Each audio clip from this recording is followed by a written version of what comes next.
This isn't just another podcast. We're crushing the taboos and we're rewriting the rules. It's the space where we normalize women becoming wealthy. If you're done playing small and ready to become the CEO of your life and the architect of your future, then my girl, you're in the right room.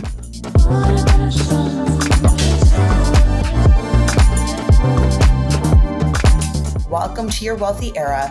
Welcome to the Wellthy CEO podcast. Today, I'm joined by Gazzy Amin, entrepreneur, real estate investor, and CEO of Sales Beyond Scripts. After working alongside some of the most powerful political leaders in Canada, Gazzy made a bold decision to walk away from the traditional path and build her own. And now she helps women sell with confidence, own their voice, and build real wealth. This is a conversation not just around money, but about showing up unapologetically in business. Let's dive in.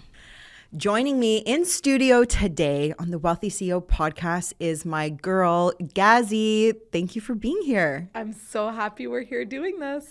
I am so grateful, and I was so excited to see that you booked to come in so soon. We recently just met at a High Vibe Women event, and we had the pleasure of sitting next to each other at a VIP dinner. And your energy was high vibes. Appropriate. Yes, appropriate. But, you know, we talked about this offline of just feeling like the universe orchestrated for us to sit next to one another. And so crazy because we are at a women's business event, entrepreneurial event, and yet only God would have known that you have a strong background in politics, and I do by default by starting a nonprofit organization.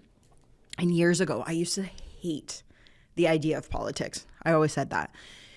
And then you start something as a nonprofit, and you realize that in order to make any amount of everlasting change in this country, because you can go protest and make noise all day long, but at a legislative level, if nothing changes, nothing's going to change. That's right. And so we had the pleasure of sitting down next to each other being like, oh my God, there's this like hidden, maybe not something everybody knows about. So I actually want to start there with you because I think your journey and your path of going from public service, government, politics, into powerhouse, business, sales, female, with like masculine bow wrapped up around it, okay? And like what a pivot. So start with your journey in politics. And what a pivot, eh? What a pivot. What a pivot. Because if you would have told me in 2000, let's say 16, 17, when I was in the thick of campaign work, if you would have told me then that I would get out of this, I would have probably laughed because as a daughter of immigrants, I only knew the 9 to 5. Right. My father was an entrepreneur, but not by choice because he didn't have a degree here. He didn't have the certifications or the language even to get into what was a 9 to 5, which for immigrants in my family, they put this as like, oh, this really good idea of like when you would finish school and you would work in politics and government, this 9 to 5, these salaries, all these things, they kind of put it on this like high pedestal. Right. And so that's all I knew. Yeah. But after a while of being in politics, I burnt out. That's actually what forced me into entrepreneurship. It wasn't that I had a brilliant idea and was like, you know what, I think I could start a business doing this. I was really, really burnt out. And I actually had chronic pain in my body. Wow. In my hips specifically. Like from stress. From stress. And at the time, I didn't know what any of that meant. Sure. I didn't know. I was just like, work, go. Why is my body hurting? Blah, blah, blah. Because maybe you're eating food out. Maybe you're on the road. Maybe you don't sleep. Maybe you don't have friends. But I didn't think about any of those things. Not drinking water. Exactly. I was just in this go mentality. Right. And I thought that I would work my way up the political realm, and I imagine I would be there my whole life. But when burnout kind of put me in that position where I had no choice, I had to get really creative about what can I do? Right. What can I do? If anything was possible, what could I do? And so I just really forced myself to think outside of the box and say, okay, I know I can do stuff in politics. Right. You know, I was the youngest woman at almost every table I was at. most cases, the only women of color at a table of men who almost always looked a certain way. And so I knew I had something, like I could do something. And I always brought value to every table, but I didn't know what it would be. And so I had to get really creative, which is different than some entrepreneurs. They have an idea. Right. They have something they're super passionate about. I was kind of like I need to figure this the fuck out. What am I going to do? And so the first kind of pivot, or I should say step into entrepreneurship, was I was like, what's something that I know how to do? I've run ads before. Cool. Let me do some marketing for small businesses. And so I asked my friend who was a jewelry business if he would let me do some marketing for him. And that kicked off, and I realized, hey, I'm actually onto something. And so that was kind of my first little bit. And then once I realized, oh, I can make money on my own. And once I made what I used to make in a month, in a day, I was like, there is no way that I would ever go back to working in that way. And that's why I'm so passionate about entrepreneurship, because I see the lifestyle that it gets to create for women particularly. And I love that lifestyle. So one of the things I want to ask you, I hope you don't mind. I don't mind. Just to give some context. Is how old were you when you started in politics? And then how old were you when you had this idea to run ads for your friend? I was 15 when I started in politics as a volunteer. My parents wanted me to be involved in the community. I needed to get community hours. My mom always believed in like helping us get in the right rooms, which now looking back, I'm like, I got it from my mama. But she got me volunteering at a young age. And by the time I was 18, I had a paid internship already. I worked in politics. And I'm not just talking about like a reception table. Like I worked for mayors, premiers, prime ministers, all while being in my undergrad. I actually couldn't go to my political science classes because I was with Justin Trudeau doing the actual election bit. And try explaining that to your professor. Like, hi, sir, I can't come to learn about the first day of the campaign writ because I'm actually on the campaign. Here's some pictures for proof. So that was when it was really good. And so I was leveling up. I was meeting the right people. I was getting promoted. Again, that was like, oh, I'm on the right track. And I started feeling pain in my body when I was 22, 23. That's when it first started. I got MRIs. Nobody knew what it was about. I would go to doctors. I was practicing yoga. I couldn't really figure out what it was. And then now, having come on the other side of it, I know it was my body giving me a sign that like, we can't handle this. And there was too much stress in my body. And I didn't know what a regulated nervous system was at that time, but she was unregulated at that time, right? Like it's crazy. And so now looking back in entrepreneurship, I'm like, oh, that was burnout. But when I was in it, that's the only way.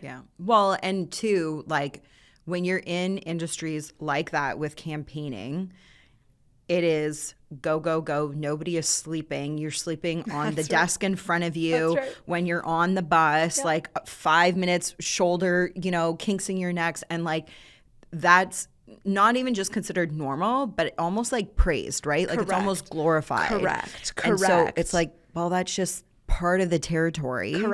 And which is why it's a boys' club, because as women, we can operate that way. You can for a short period of time, but to go, sometimes campaign cycles, multiple months at a time.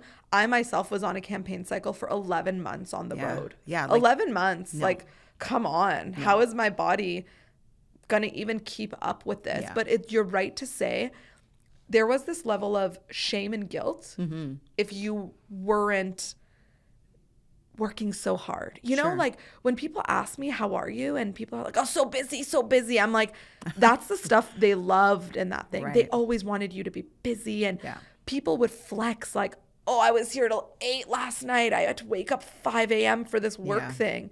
And for me, now success looks so different because a metric that I use is how well rested I am, how many hours I sleep, versus before it was kind of the more exhausted or burnt out or hardworking you were, the more you were worthy of receiving more opportunities. And I just now even saying that, I'm like, oh my God, that feels so not for me anymore. Like I just can't imagine that way anymore. Well, and I think too, and I know you've been in these conversations, you've probably even spoken about this yourself and sat at the tables where There's really a movement of women who are committed to saying it actually doesn't have to be that way. In fact, it no longer is glorified to be that. That's right. Right? And we're trying to shift that narrative that hard doesn't have to equate success. That's right. And it doesn't have to be woo-wee of saying ease and flow and manifesting your success, because, you know, sometimes for that it's like woo-woo for people. But there is real truth and merit to being able to not be burnt out and actually be the best version of yourself. Rested, eating well, hydration, family time. Well, that's right? what our entrepreneurship allows for. Right, it does. That's the gift of entrepreneurship, where for once, women aren't being told that you have to leave your kid at home to come work at a desk for these hours. Because an entrepreneur who is a mom gets to choose that it's not this or that, it gets to be both. I don't have to spend an hour driving home from an office, because if you create your own business, your daughter could just be right beside you. And so that's the beauty of entrepreneurship, where we haven't seen this before, where we're creating a new way of work, and that's going to change the capital in women's hand. That's going to change how the economy works. And for as long as women were in 9-to-5s, which again, I know lots of incredibly successful corporate women, and to each their own. If it works, my sister's a corporate executive, it works for her, it works for her. But should someone want to choose a different way of working, where they don't have to work a 9-to-5, where they can work from their phone, they can work through mat leave, like, it's just a new model of working. And I think what a beautiful time to be a woman, what a beautiful time to be an entrepreneur, because we are rewriting what that traditional workplace looks like. I know so many of my friends who are now the breadwinners of the home, working way differently, working from home, and just totally changing the idea of what working and income in a household or in a workplace looks like. And that's why I'm so obsessed with entrepreneurship, because look at what we can create. There are no limits. There are no rules made by men. We create the rules for our own businesses. I love that. Woo! Stop. Oh, freedom. I love it. So I want to circle back to what I was saying. Like, I hope I'm okay to ask you this, because I asked about how old you were when you first got into politics. When you made, without realizing you were making this pivot, okay, but the subtle pivot before it became an actual phew, I'm doing this. How old were you at that point? 22, 23, 24 was when I was thinking about all this stuff. It was like this whisper in the back of my mind being like, I'm sure you could do something different. I also traveled to Costa Rica, which we connected on, and being in Costa Rica opened my eyes to so many different things that when I was working a 9-to-5, I was so trapped. I wasn't thinking that way. And so it lingered, the idea lingered for a few years, but it was between like 22 to 24 where it really got serious. And by 24, I had already kicked off the business at that time. So it had been lingering in the early 20s, but I knew I was onto something by like 24. I had already made money that way.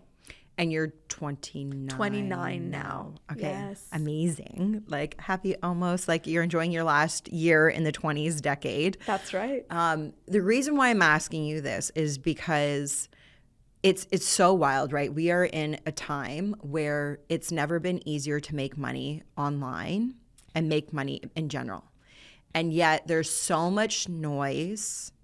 There's so much distraction. There's so much saturation and information coming to us that so many people are actually stuck because they're consuming rather than producing and being creative.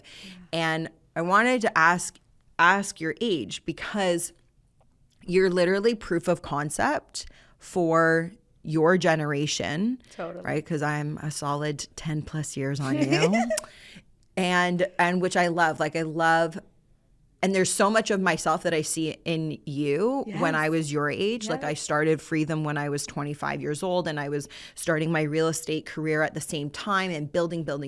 And I don't know, I think we might have talked about this as well, you know, like doing the 2 a.m., 3 a.m. nights and then waking up at 6 and going to the gym and like doing really, and it was like you're doing all of the things, you know, but that was a very different time. I feel like you're much closer to where we're at right now, and where so many people still get stuck and they feel that it's hard. Like, you're proof of concept that if she can do it, whoever is listening, they can do it.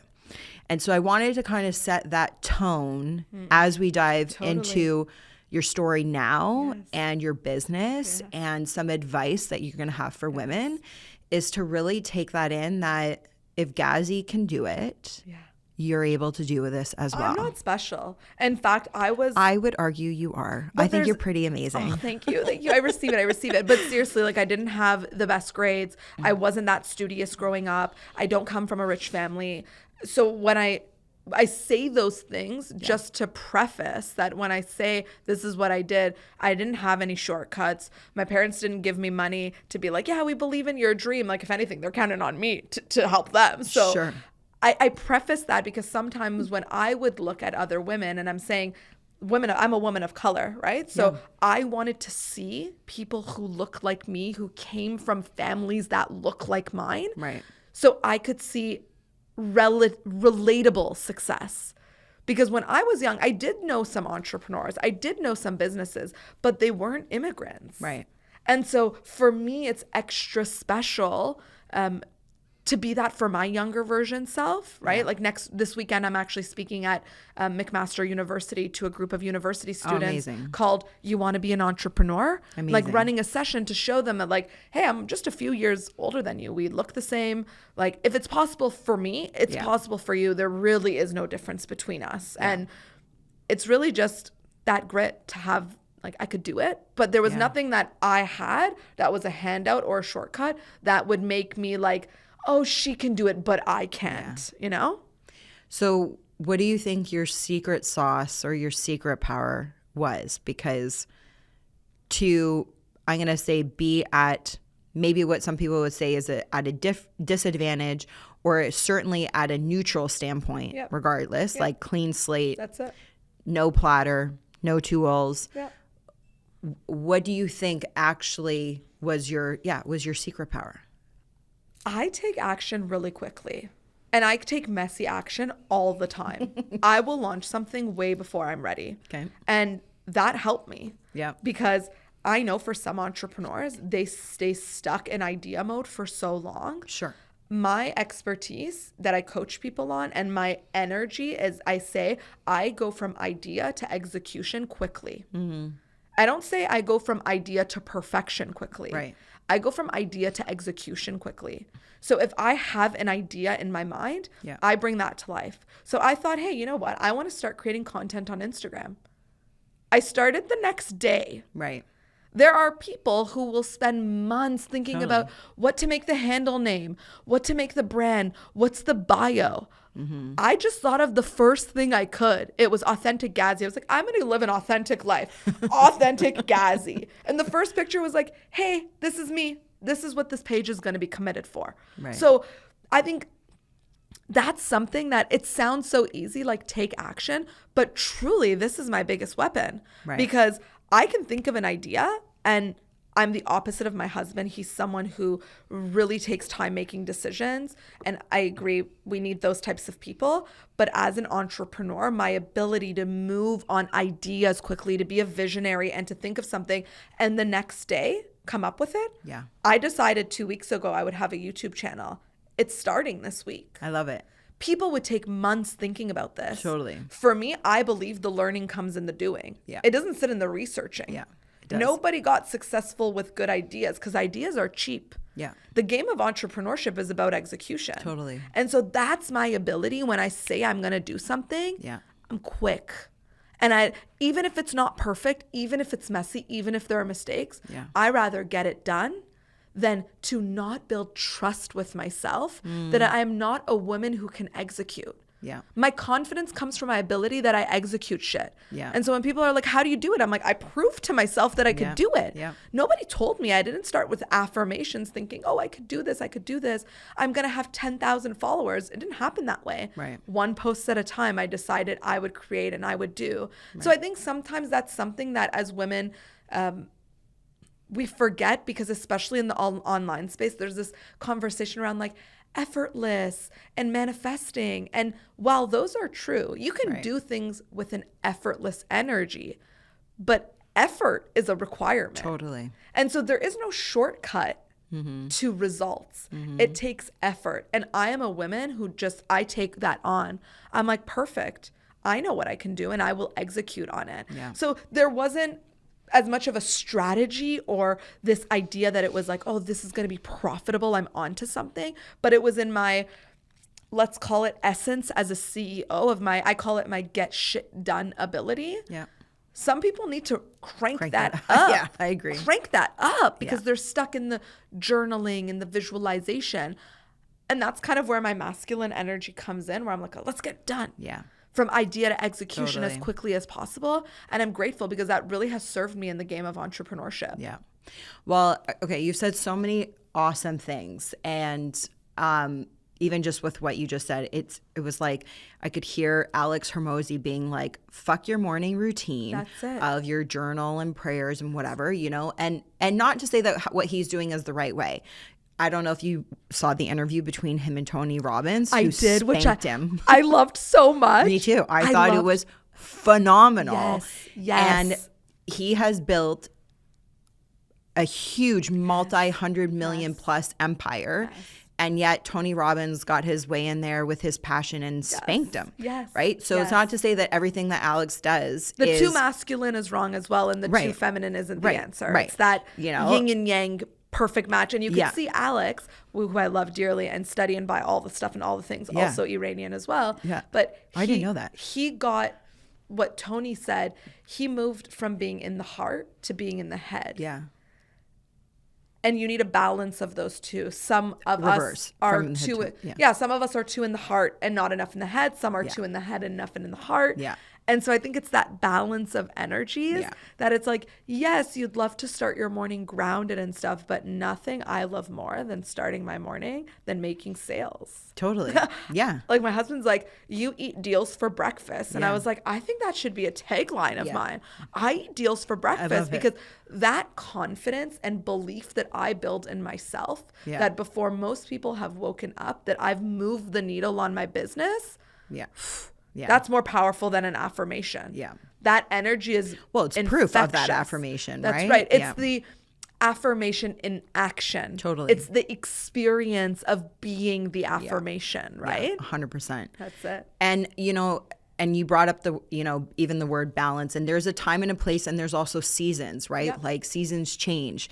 So, sometimes your mornings are like, especially if you just come off of like a huge launch and you're trying to recalibrate your system, having that morning time and space of quiet and stillness and meditation and all of that could probably serve really useful to helping bring your whole body back into balance. Totally. But always being in Zen and yoga might not be the right season if you're wanting to do certain things in your business, and especially when you're talking about action and execution, and I know you said ideas are cheap. I always think about how many billionaires there are out there with their ideas. Like people are sitting on $1 billion ideas, but they fail to execute. Mostly they fail to take the risk on themselves. That's right. For the risk of failure and embarrassment and whatnot. One of the things that I think is your secret sauce, this is why I wanted to ask you, and although your answer, obviously, proof is in the pudding, before even the execution component is really the strength of your mind. Because mindset, that's like where it all starts. It's everything. Right? It's everything.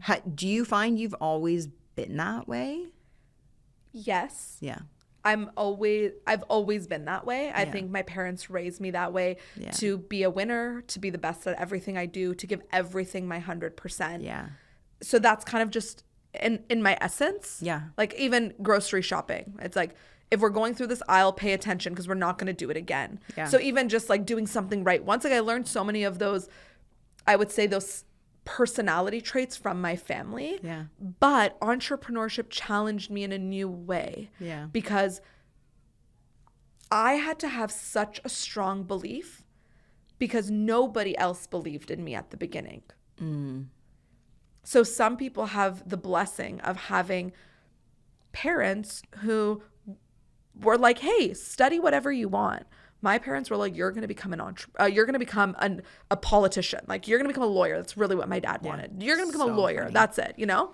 And so already politics was a little bit of a sway for them. Yeah. But at that beginning stage, we said mindset, was I always like this? I had doubt. Yeah. I had doubt, so much of it, so much doubt. And it wasn't as much as it was my doubt, then it was the people around me's doubt. And they wanted the best for me. Of course. Right? My parents just wanted me to do well, to get a career that paid well so that I could build a life for myself in this country. I love that for them. And I love them for that. Yeah. But at the time, without them realizing it, are you sure this is the right idea? What are we going to tell people? What about this? What about security? What about that? That sticks to you. Right. And so there was a point in my journey where I really had to block out that external noise. Right. And just say, I just need to believe in myself. And I remember I had a mentor who shared this with me and said, at the beginning, you're going to be running for a while by yourself. Maybe the first lap, maybe the second lap. And after you do a few laps and they see how incredible the journey looks, they're going to want to come along for the ride. So it took my parents a few years. It took my husband a day. He was on board. The moment I told him, he was my rock. He believed in me from the first day I told him the vision. Yes. Yeah. It is a gift. It is, because it doesn't always happen like that. It doesn't. Yeah. And I had somebody ask my husband 2 days ago saying, you know, I have struggles with my partner believing in me, and I just want to hear from a man's perspective. How was it for you to believe in Gazzy when the proof wasn't in the pudding? Right. Sure, now there's proof. We've made a couple 6 figures. Yeah. We've bought homes together. We've traveled in different countries, all because of the freedom and that this business has brought. But that energy of having someone believe in you. Now, I was lucky that I had Ali, but before I had Ali, it was just me and my brain, back and forthing this doubt. And I had to build enough belief that when someone doubted my idea, that it didn't waver. You know, someone would be like, are you sure? Yeah. Really? Yeah. Oh my God. Like my political colleagues, they could not believe that I was leaving that sort of a lifestyle to, at that time, post on Instagram. They were like, good luck. We're not seeing it, girl. We're not seeing it. So you're going to become like, is it an influencer? Like, oh, you're going to try a small business? Yeah. And so I had to have so much belief in myself that when they would say those things, that it would just be water off a duck's back. It's all good. Yeah. I'm just on my first 2 laps. In a few laps, they're going to want to come around for the journey. And is that true? Yeah. Yeah, it is. It's beautiful advice, actually. Like, it's really, really good advice to give somebody. You know? I also just want to say that you don't have to have belief of others to get started, because sometimes people are waiting for that. Yeah. And sometimes that never comes. Well, I always say, if you don't believe in yourself, you can't expect anybody else to. That's so like right. It has to start with you first. That's right. And I think that's what my husband said, where he got his belief in me, is he said she believed so much in herself that it was, in a sense, magnetic. Correct. Yeah. That he also wanted to believe in the vision. So I never said like, I don't know about this business. I don't really know. I was like, I just know. And I still do. Yeah. I was crying a few nights ago being like, I just know that I'm meant for something incredible. Like, I can feel it in my body. And so he's listening to that and he's like, I believe in you, babe. Whatever you want. I believe in you. Like, you just tell me, I believe in you. I love it. But if I was doubting myself, of course that doubt would creep in. Yeah. He would feel the doubt as 100%. well. And so it's this dance between like believing in yourself so much that you don't need anybody else, but also getting people that will believe in you. If it's not your family, go to events. Yeah. Go to groups. Go on trips. Get in these masterminds where other women could share some of their belief with you. I have some, somebody called them hope holders. I had some of those when I first got started. Women who didn't know me that well, but were entrepreneurs that were like, you're onto something, girl. Yeah. You're onto something. Keep going. Keep going. Mm-hmm. So though I didn't have family necessarily, my sister believed in me. But it was kind of like, let's see what you could do. But I found entrepreneurs who had evidence of they were where I was, and they're telling me that they believe in the idea. Yeah. And so I really soaked that up as well. We met at a women's event. I put so much time and energy into getting into room with women because I could borrow belief from them. Totally. And I share belief with them. I borrow belief with them. I share ideas. I borrow ideas. And so if I couldn't find it with my family, I would find it in other rooms. But again, those are on the outside. It really started with me first. But hey, we don't have 100% belief all the time. No. And so we fill them in with these little bits, friends who believe in you and communities who can borrow and share belief with you if you don't fully have your own belief yet. And I've talked about this actually before on this podcast as to most likely, most of us will experience that the people that are closest to you and your family are not the people that you should be counting on to be your cheerleader, to support you, and also that you should be taking advice from. That's it. You should only ever be taking advice from people who have already done what you want to do or who are doing bigger and better things that you aspire to be doing, right? And I always use a boxing ring as an analogy where it's like if you're not in the ring and you haven't fought the same fight or you haven't, done better and you're not in that ring, then why are you taking advice from the critics? That's right. Give them a front row seat. That's Like right. I always say, buy them a ticket. That's it. Buy them a ticket and just say, when I need your advice, I'll actually ask you for it. And you can put a boundary up for that because there's been times even in my life and starting Freedom and, it's a really ugly topic of fighting human trafficking. That's not a pillow, light, easy, whatever. And, my parents were worried and nervous and also thought I was a little crazy when I first came home and I was like, listen, I see all of these girls and they need help. They're being, at the time I didn't know the word human trafficking, but I was like, they're being forced into prostitution. And anyways, to skip forward a bit, when I was like, I'm going to start this organization, I had all kinds of people being like, I don't think you should do that.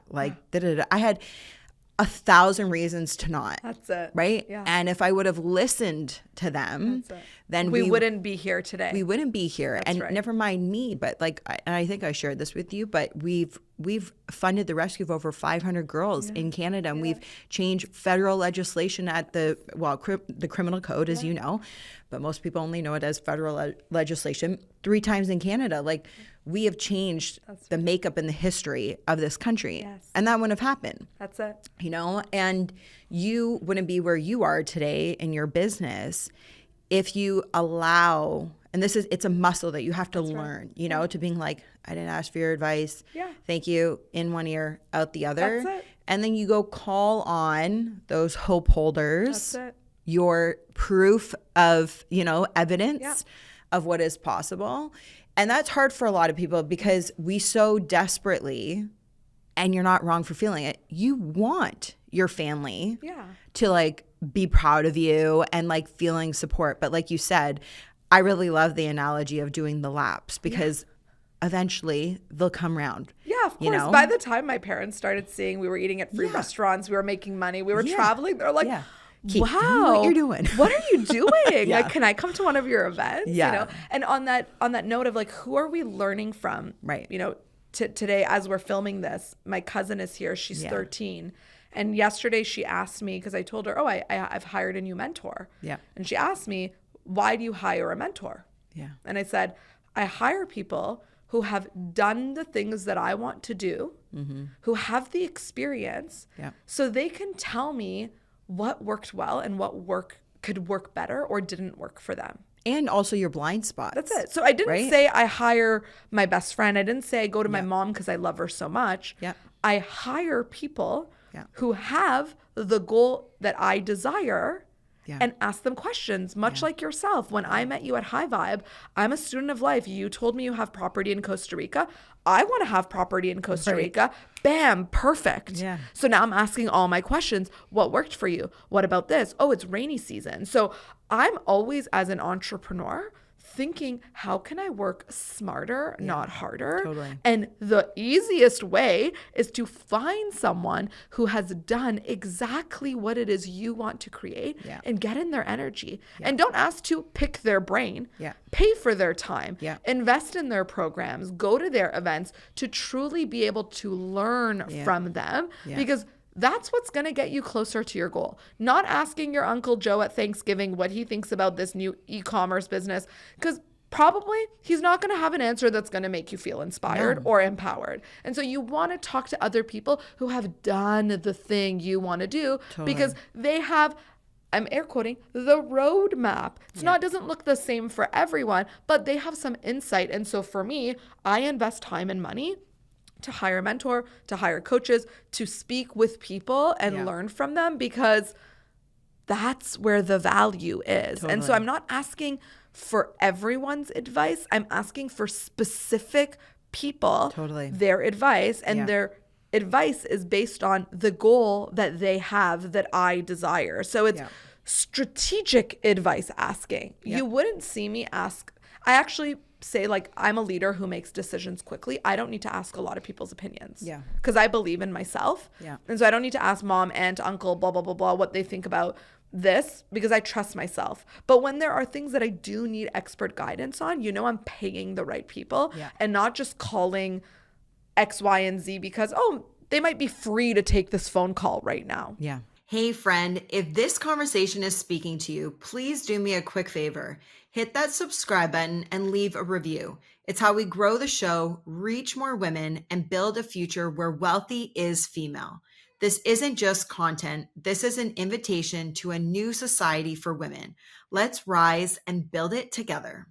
It's so funny. Like as you're talking about making decisions and trusting yourself, I'm like, I don't know if you know this about yourself or not, but Richard Branson would feel like you're one of his little disciples. I like that. That's a good compliment. It is. I think it's a great compliment. I think so. Because earlier when you were talking about executing and and getting it done, and the speed in which you can make decisions will determine how much money you make ultimately.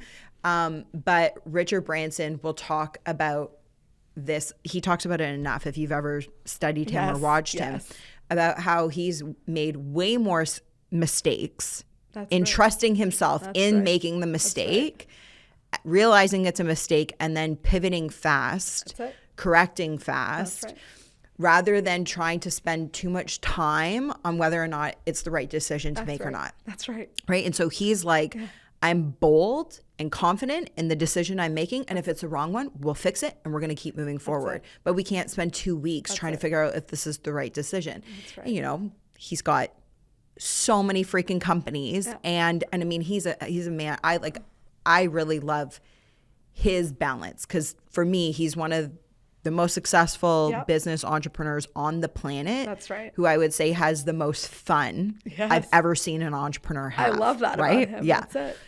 And so a couple of times as you've shared some of your, I'm going to call them like pillars that you live by in your business, that's what keeps coming up for me. I'm like, Richard Branson. Because here's the thing, like, this is what I think. If I take so long to think if this is the right or wrong answer, I'm just in analysis paralysis, and you don't build confidence in that state. You build confidence in doing and seeing evidence, and that evidence builds belief. Totally. And the belief drives more action. So in my mind, if I'm up like, should I do this or do this? I just do both things. I know. And both will, and I also make results based on data and not feeling. I trust my gut. I have a very, very good intuitive sense. But when it comes to making decisions, there are times where I will make decisions with a feeling, like who I want to work with or where I want to travel or the man that I'll marry. I trust my feeling on that. But there's a lot of times where I look at data. And so when someone's like, should we do this or do we do this? I'm like, let's just go from idea to execution. And next week we'll see the data and we'll see what the data tells us. I love that. And so we can just move quickly that way. And really in entrepreneurship, it's not about winning big every time. No. You just have to win big a few times. But what you need consistently is momentum. Totally. And so if you stop momentum to think or stop momentum to just talk about it, see if there's a better answer, that's actually more damaging to the business than just doing it and failing and doing it wrong and pivoting quickly. So for me, I'm not really as concerned about like strategy and the right, let's say like the key to this or that. I'm just wanting to stay in momentum all the time. Totally. Because with momentum, you can't get it wrong. Even if you fall, if you have momentum, you just get back up and you keep running. And there's also a lesson that you got to learn from in that. Every single time. If you're plateauing, there's nothing there. There's no lesson. There's actually more confusion. That's right. Right? You start lacking clarity. You said confidence starts retreating. Right away. And that's the most damaging part because you don't trust in yourself. The confidence goes, now you don't want to execute on anything. Exactly. So I'm like, fuck around, find out. It's worked for me multiple times. Like, I suggest it always. The worst that can happen is you learn a really good lesson out of it. Yeah. I love it. Okay. I feel like we could continue down this conversation forever. And it's so important. And I would love for people to dive into sales. Yes. And let's talk about it. Let's open that up a bit. Because obviously, especially in the world of online, sales are not everything, but they're like 90%, right? Yeah. Like it's a huge part. And so I want to ask you, like, what do you see? I want to call out women on this. Yeah, me too. Forget the men right now, okay? Yeah. Even though men, we love you. And if you're listening, like kudos, but send this to a woman who needs this. Yes. What do you see women doing wrong in selling? We avoid selling and we only do it when it's necessary. And if you treat sales like something you do once in a while, you're not going to scale the business. So give me an example. They'll sell when they need money. Yeah. Then they'll go back to delivery and then they need money again. And so they only visit the department of sales when they need it. Right.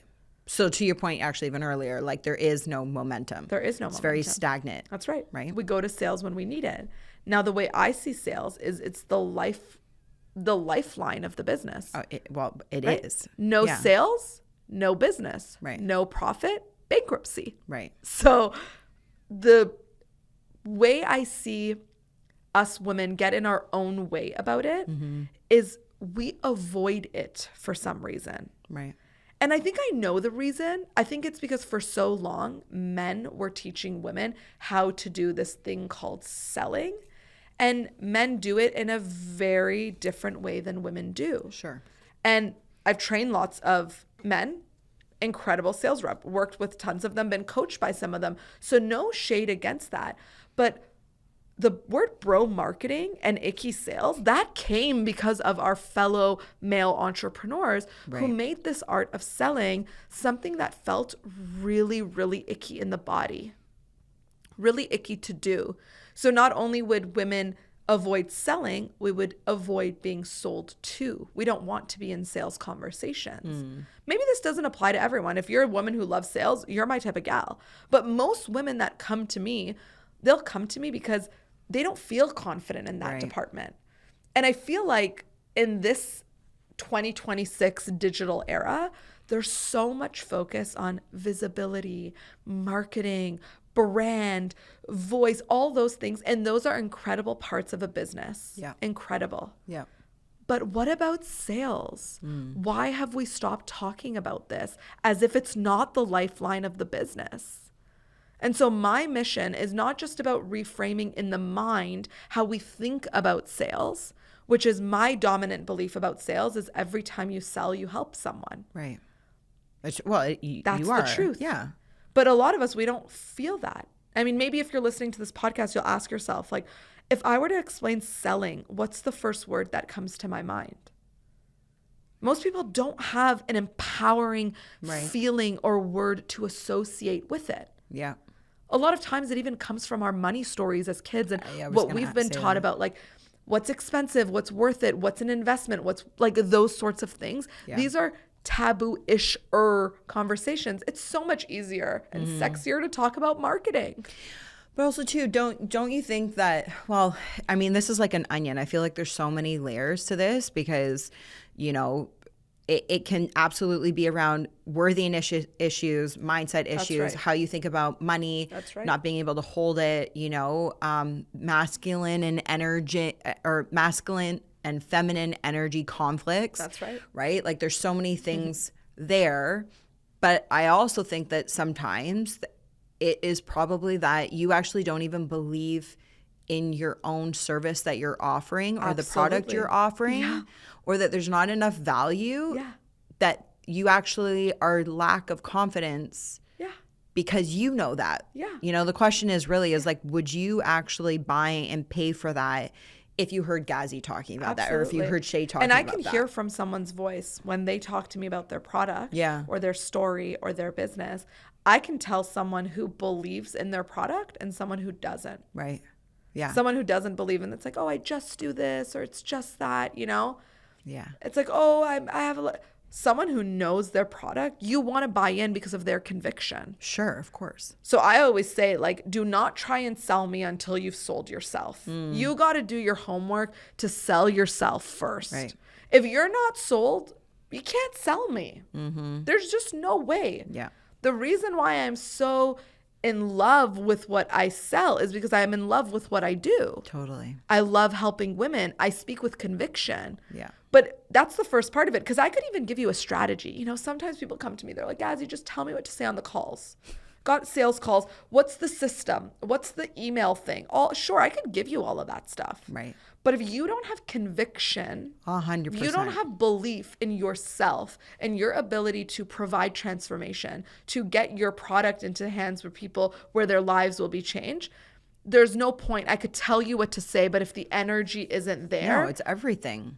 You can literally give the exact same script to two different people. That's it. One will close, one will not. And this is why I was so great in sales. And people would ask me, my colleagues who I would sell with would be like, why do people love talking on the phone with you? But when I answer, they hang up on me. Yeah. I'm like, I think we're going in with two very completely different energies, mindsets, identities, leadership levels. Again, same script. And so sometimes, again, like, it makes me sad when I see in the sales space and in the industry when we make it all about like the DM script, the objection handling, the things you'll say that will get everyone to pay in full, because sales isn't about saying the right word. Right. It's not about that. It's about being the person who listens to that person and finds the solution for their problem. Totally. So if you don't care about helping people, sales is not a good place for you to be in. Yeah. And the online space has made it all around money. And hey, the money is great. Yeah. I love a commission cut. I love hitting sales targets. I thrive off of that. Right. But if you're in it for that reason, Yeah. you're not in the right space. Sales is about service. And so my whole brand, my company is called Sales Beyond Scripts, because I want to show people that to be successful in sales and for it to be effortless is not about just getting a script and reading off of it or having this proven framework that someone will implement into your business. It's about a mindset. Yeah. It's about a system. It's about a leadership level. And so I'm trying to kind of bring that into this very male-dominated industry. It's a tough battle, but we're going there, ladies, one day at a time, trying to show women that it feels good to sell and it can feel effortless. And I know when I say that to women, they're like, really? How? And I'm like, there is a new way. Yeah. You don't have to learn from those people. There is a different way to do it. Yeah. So that's what I'm passionate about bringing.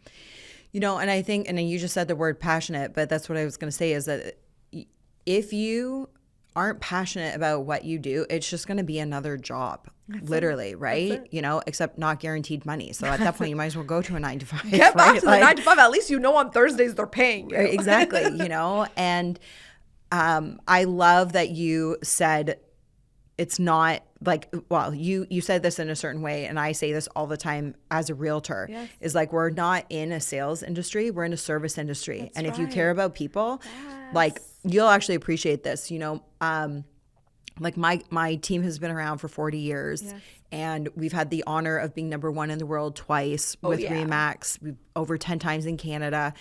And you know, when my dad would get asked to speak at these different conferences or whatever, they would be like, you know, what's the gold nugget? What is the secret, you know, to your success? And literally he would go up there and he would be like, loving people. That's it. And I'm like, you know, you could see almost the disappointment on so many people's faces. They're like, wait, what? They're waiting I paid to for write, that? right, exactly. Like they're waiting with their paper to like write down the 5 points. And obviously there are 5 points, but his main thing was loving people. And I say all the time to agents, even myself, like I was our number 2 producer on our team last year in my first year of motherhood on mat leave. Yes. And in our industry, 55% of realtors last year did 0 deals. That's it. Okay. 0 sales. Why is the difference with me is because when you are serving your audience, when you're serving people, naturally they want to work with you, right? And they can feel that genuine care. They can. And my industry of realtors, I mean, I always say 1 in 3 people are a realtor. Like one of those people out in the podcast studio is probably also a part-time realtor, right? Like sense. Literally 1 in 3 are like a realtor. And our industry has been overly saturated with all shitty realtors. There's way more horrible realtors than there are good. That's right. And the unfortunate part is that there's this misconception that you can make a lot of money really quickly. And so entered in the cheap car salesman sales industry, right? Where you feel like you're being sold to and pitched to. You're just a transaction and a number. And can you make a lot of money in this industry? Absolutely. Sure. But if you are there for the numbers, you might hit a jackpot every now and then, right? Yeah. And I always say abundance is everything. There is a market, there is a place for those type of agents. Like I know agents that are really arrogant and they roll you through. Yeah, it works. Like you are, and it does work for them. And they attract those same type of people. Yeah. But generally, that won't work, right? That's right. And you have to remember you are here to serve people, and you brought this up, that there's a problem. If you can be the solution in love, you'll create clients for life. They will continue to come back to you. And that is also the beauty of my industry, is that usually every 5 years, that's the average, that somebody will buy a home and sell it for all kinds of reasons, expanding families, empty nesters, retirement, downsizing, and so you have an opportunity to actually create a client for life. No different with you. I'm sure seeing people that are going from conception of idea, they're growing to 6 figures, then they're scaling to 7, and you got to be a part of that journey, because you weren't just a person who sold them something, even though you're in sales. And we all know those people. We felt all know where those it's people. like they saw our face and all they saw was numbered eyes in a transaction, and you're just a prospect in that pipeline. And in a world where so many people look that way, I think what's beautiful about you and I is we're the believers that there are still people that do care about service. Like I worked with Bob Proctor, and the number one thing he taught me is sales is service. And I never forgot that. Yeah. Sales is service. Every time I sell, it's someone that is getting help right there. And so I go in with that with every transaction. And when I see the reputation that I've also built is that people remember that they loved working with me, versus when some people get sold to is like, I don't even want to talk about it near that person because I feel like they're just going to want the credit card. Right? They just feel like everything is for money. Yeah. And so I'm really just trying to create a new wave of a movement where we create a better reputation for sales, because the more you sell, the more people you help. If you have a cream, the more of that you sell, the more people get help. If you have a program, the more people in there, the better the world is going to be. But I feel like we have to come back to that foundation, which is love people, care about helping others. This is a service-based industry. If you genuinely want to help people, you will do well. And that's why I see the top people that do well in sales, they're not the people. It's actually like people are like, oh, I'm introverted, I wouldn't be good at sales, or I'm not that good at public speaking. I'm like, if you care about people, you'll do incredible in this space, because whether the person sees you or not, they can feel care. Totally. We all know what care feels like. And you can feel that on the phone. As soon as someone says hello, 100%. You can feel the care or that icky feeling. Yeah. And so it's that energy. And what I start with first and foremost is that belief, that foundational belief, because we can't build if that's not there first. And like you said, you might get some quick wins. Yeah. But if that foundation of really understanding what is sales and falling in love with the idea of selling. Yeah. If we don't have that, then it's going to be a really uphill battle wanting to sell more. Because if you feel that selling is a bad thing, or it feels wrong, or feels weird, or feels uncomfortable, you're not going to want to do it. Right. So we have to get you to a place where you want to do more of it. I love selling. Yeah. I told you right before we hopped on this, hey, there's an opportunity for you to be on a stage somewhere else, because I know it's going to help your brand. Right. I feel incredible selling that opportunity to you. I'm like, I'm not even going to post about it on my Instagram. I want Shae to know about it first, because you cared about me and I want to care about you, that same care you gave me. And so if that's not first, that front feeling, that's why it's not going to be easy. It's going to be hard. That's why I say sales can be effortless with effort. Yeah. Yep. I agree. So I want to give everybody an invitation. My first podcast episode of this year, I really feel that we as women are called to lead differently this year. Yes. And I'm going to kind of get a little faith-based here for a moment if I can with you. Of course. There's so much dark and ugly that's happening in our world. And I think that the darker the dark gets, the more evident it is where the light is, that's where you see the light, okay? Yes. And people like you and me who embody love, part of our responsibility is to be light, okay? We have an invitation to co-create with the Creator, with God. And one of the best attributes of God is that he is just love. At the core, he is love. That's what we were made out of, right? Every time you create, it's actually an expression of love. Yeah.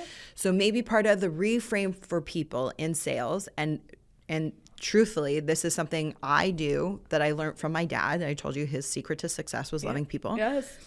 Before my dad would go into a listing appointment or take a call for a new lead that would come into the office, literally he would pray that God would give him the words, most importantly, that he would be able to show love and that people would feel love on the other end, that he'd be able to meet their needs where they're at and solve the problem that they're coming to him for. Yes.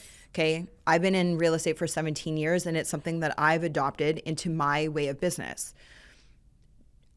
I've actually never shared this. It's beautiful. Okay. I've never shared this, and not because there's not a reason to, but I really believe that this year we're called to be beacons of love and light. And so I gave an invitation to people of being like, what would it actually be like if you co-created with the Creator? To be an entrepreneur, you have to create. If you're not a creative, like 9 to 5 is going to be your place, right? As a woman, even if you don't think you're creative, you are. Your whole reproductive system is designed to create. That's it. It's actually, even if you don't ever have children, you don't need to have children. You don't need to become a mother to be creative. It is because you are. You are actually designed that way. And so if you embrace that rather than fight it and resist it, you'll actually find whatever your zone of genius is ready to literally be birthed out of you and create. But how much more powerful, and talking about 10xing or collapsing time, stepping into the quantum, whatever you want to call it.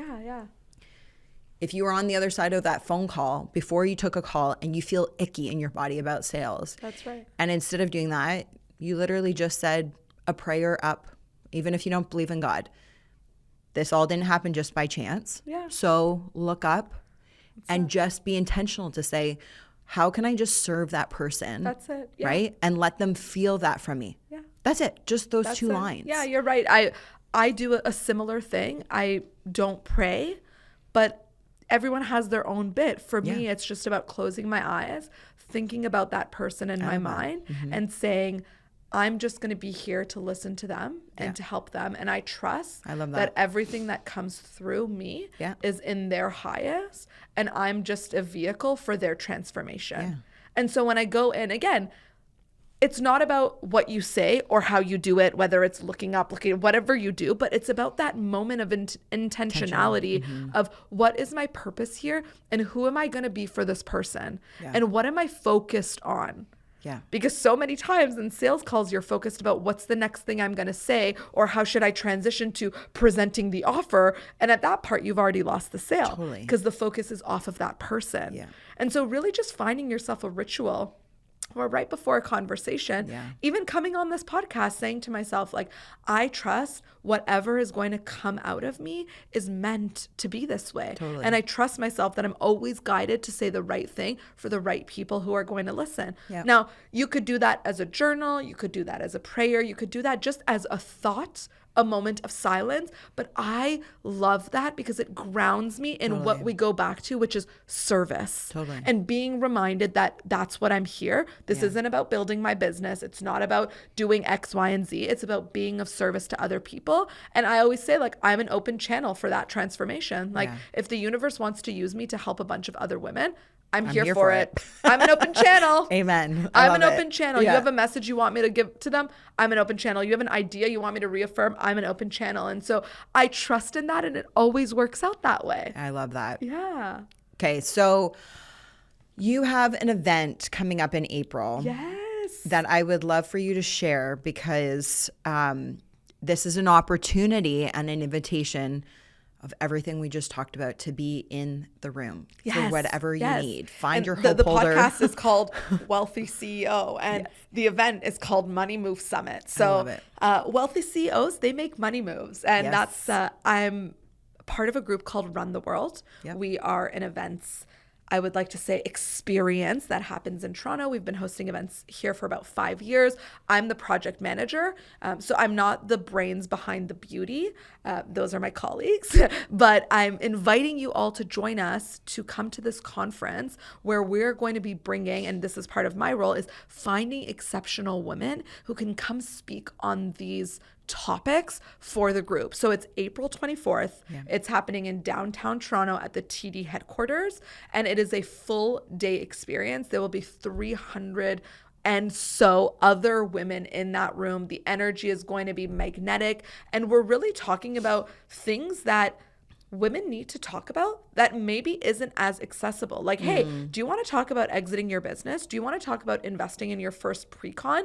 These are where the conversations are happening. Do you want to launch an e-commerce? So we're talking about who are those people that can give you belief and show you evidence. They are all going to be in that room on April 24th. And I'm just so excited. We actually haven't, maybe by the time this show airs, we would have kicked off the tickets. We're going to be opening the spots really soon. If you want to get in the room, Run the World is our Instagram page. I personally suggest getting the VIP. There's only 100 of them. They sell out quickly. But personally, as someone who has gone to the VIP, it is so incredible, and I highly suggest it before they sell out. What's your favorite part about the VIP offering? So the VIP offering actually gets a night outside of the event. And so there will actually be like an entire different VIP experience. So it's almost 2 experiences in one.